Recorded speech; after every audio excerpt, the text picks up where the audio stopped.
Some said it was a momentous occasion for Montserrat. Others thought it was a fateful moment. Whatever it wasn't what Montserrat had hoped for when the process of revising the previous Montserrat Constitution order began 10 years ago. But if Governor Adrian Davis had any misgivings, he did not reveal them. Looking composed and confident that the revision process had achieved a singularly positive outcome, the governor, speaking at a ceremony to mark the implementation of the revised Constitution order, proceeded to enumerate reasons why the new Constitution order should be celebrated by the people of Montserrat. The new Constitution continues to enshrine the principle that basic and fundamental human rights and freedoms of the individual must be respected, and now reflects properly Montserrat's fundamental human rights obligations. Every person in Montserrat, whatever his or her status, has the right to be treated with respect and dignity. The new Constitution sets up new institutions to give effect to that principle: a complaints commission, an electoral commission, a mercy committee. The complaints commission will be subject to separate legislation which will come to the Cabinet and Legislative Assembly within the next few months. The commission will investigate complaints, including human rights issues and maladministration in government. It will provide a fair, independent and accessible process for resolving them. We will have a revamped and strengthened Public Services Commission. I want that commission to work more expeditiously than perhaps it has in the past on recruitment and on selection of individuals for a promotion, and on the operation, if necessary, of disciplinary procedures. It will need to revisit its rules of procedure and the way it operates. We will also be establishing the Integrity Commission, which follows not from the Constitution, but from the Integrity in Public Office Act, which was passed in February last year. This will require the most senior members of the government and the public service to make financial disclosure of their assets. All of these institutions will help make government more transparent and accountable to the people. I hope that people will rise to the challenge of keeping the government accountable to them, because economic development is not a top-down process. The ceremony marking the occasion was held at the Montserrat Cultural Center and was also the occasion for assigning alternate titles to Montserrat's former Chief Minister and a number of his colleagues. It is, for instance, now official that Montserrat has Leader of the Opposition, 2 parliamentary secretaries and a deputy premier. And although his job and responsibilities remain essentially the same as they were, Montserrat's former Chief Minister, Reuben Mead, is henceforth to be addressed as Mr. Premier instead of as Mr. Chief Minister. We have arrived at a modern constitution for a modern country. The Chief Minister has become the Premier of Montserrat. I congratulate him on assuming this appointment. EXCO, the Executive Council, has become the Cabinet. The Legislative Council has become the Legislative Assembly. The positions of Deputy Governor and Leader of the Opposition are both now constitutional offices. There will also be, for the first time, a new Director of Public Prosecutions. I hasten to say that these are not just symbolic changes. They reform what was an out-of-date constitution. I anticipate that these and the other changes in the new constitution will herald a change in the way we do business. I believe that greater democracy and better governance can lead to more streamlined ways of doing business. I believe it can make us more confident, more pragmatic, and more concerned about the delivery of services. If we do all this, we can in turn be more confident that the result will be greater economic growth and prosperity. The new And there you heard from Governor Adrian Davis.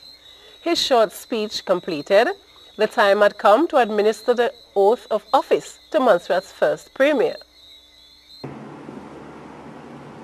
I, Reuben Theodore Meade, do swear that I will be faithful and bear true allegiance to Her Majesty Queen Elizabeth II, her heirs and successors, according to law. I, Reuben Theodore Meade, do swear that I will well and truly serve Her Majesty Queen Elizabeth II, her heirs and successors, and the people of Montserrat in the office of Premier.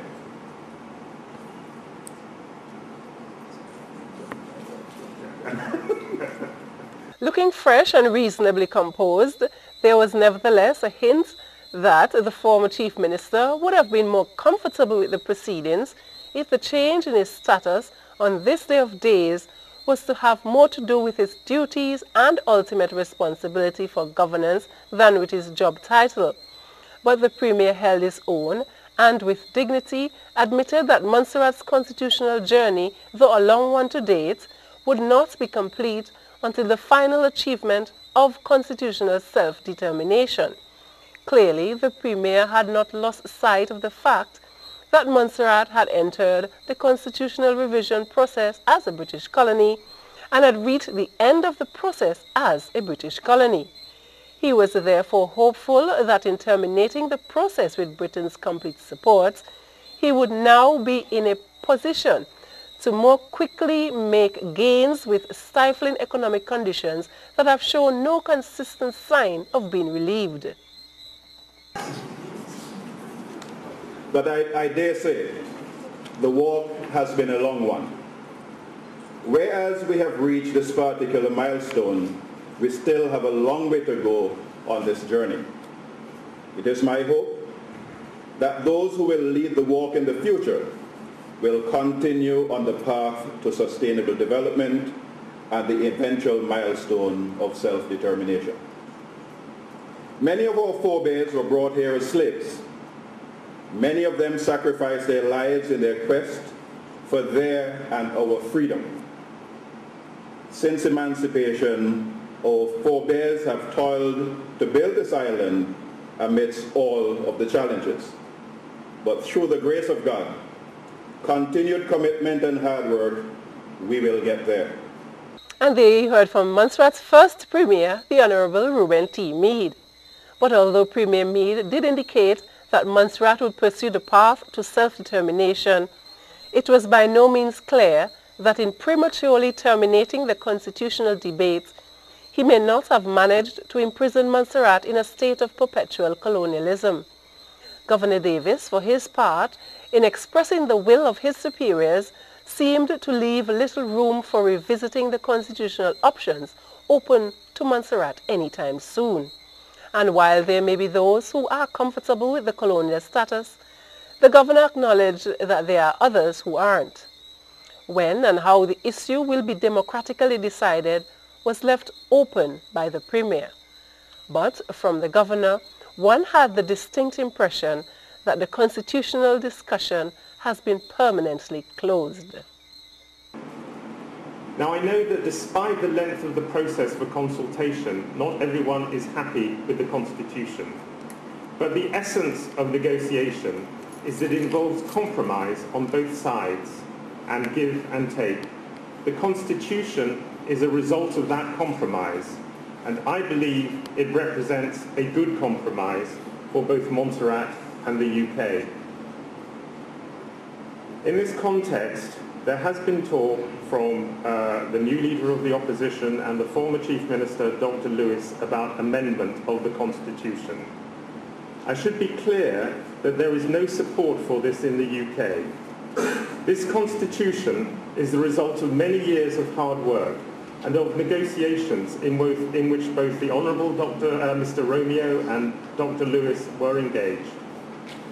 The UK government would only consider, and I stress the word consider, constitutional amendment in the near future if something was shown to be seriously wrong or not working.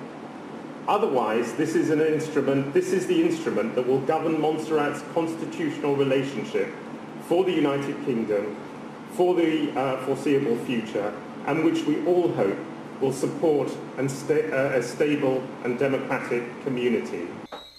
That comment from the governor on constitutional implementation day was certainly not lost on opposition MPs Romeo and Lois, united as they are in the opinion that the #1 priority of the opposition in the new assembly should be to reverse the undemocratic injustice which took place in the passing and enactment of the Montserrat Constitution Order 2010 by promptly submitting to the House a bill for amendments to this legislation.